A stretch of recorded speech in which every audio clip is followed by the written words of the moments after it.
Welcome to today's deep dive. So, I want you to imagine running a 4-camera broadcast studio without a single capture card. Right. Or even without a massive hardware switcher. Exactly. And crucially, without a dedicated camera operator actually in the room with you. Which, sounds pretty crazy, but that's exactly the tech we are looking at today. Yeah, we are pulling apart this seemingly really dense spec sheet from the AV distributor HDTVSupply. It's for the PTZOptics Studio SE camera, specifically the PT20X-Studio SE-GY-G3. Yeah, quite a mouthful. Right. But okay, let's unpack this because I don't want to just look at this as a dry list of specifications. This really seems like a blueprint for the modern, totally frictionless live streaming studio. Oh, absolutely. I mean, at first glance, a distributor's product page is just this intimidating wall of technical acronyms. Yeah, like a totally different language. Right. But when you translate those hardware specs into actual real-world workflow, you realize this isn't just a camera. Well, it's almost like a Swiss Army knife for video, right? I mean, usually as a producer, you are constantly fighting just to get your image to a local monitor, to a recording drive, and, out to the web all the exact same time. Oh, the friction there is huge. Yeah. It's a total nightmare for solo creators. Exactly. But this unit, it packs HDMI, USB-C, IP network out, and 3G SDI, which actually makes me wonder, is this level of versatility just, overkill for the average user? Well, no, because the true power isn't just having those options. It's that all of those outputs can fire simultaneously. Wait, really? At the exact same time? Yeah, exactly. You aren't forced to toggle between them at all.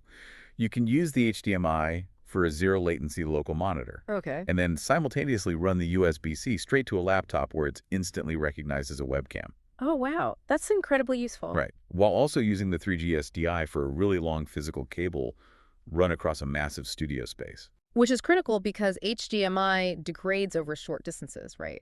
Whereas SDI uses those locking coaxial cables to send uncompressed video without dropping any frames. Exactly. And the image getting pushed through all those pipelines is built around a 1/2.8-inch CMOS sensor.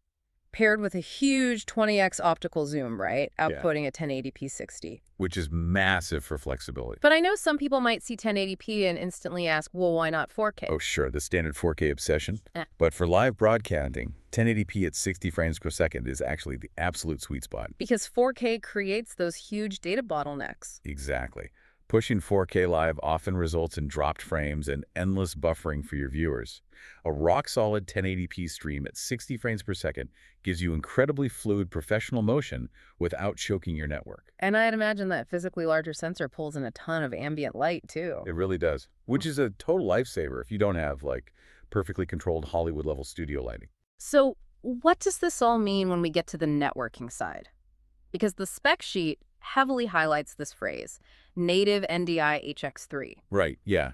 Rather than just thinking of this as sending video over a network, it's more like you're giving your studio a central nervous system. Okay, I like that analogy. Yeah, because NDI allows any compatible software or hardware on your local network to instantly see the camera as a video source. Oh, wow. And the HX3 designation is the real breakthrough here. It's a highly efficient compression algorithm. So it compresses the broadcast quality video just enough for ultra-low latency. Exactly. Completely avoiding the visual artifacts you'd get from older, clunkier protocols. Which means you leave room on your network for other data, right? And because it says native, does that mean the licensing is baked right into the hardware? Spot on. You aren't tracking down and buying separate software keys just to unlock the feature. It's all right there out of the box. Okay, but let me push back a little here.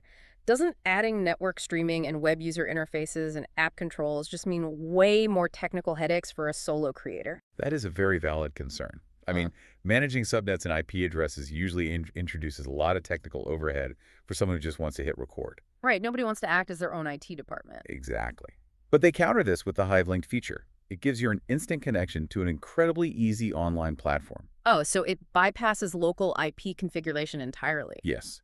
You authenticate directly with the PTZOptics cloud-based Hive platform. Wow. Okay. And you pair that cloud control with power over Ethernet, or PoE. Right, meaning a single Cat6 cable provides the electrical power, carries the high-def video out, and brings the pan, tilt, and zoom commands in. Exactly. It completely eliminates workflow friction. You basically remove the power bricks, the cacher cards, and all those confusing network setups. So really, at the discounted $11,149 price point, This is hardware that scales with your ambition, backed by HDTVSupply's massive AV ecosystem. Yes, and their highly rated support. Right, so it easily transitions from a simple USB webcam setup to a full multi-node broadcast network. Which is fascinating.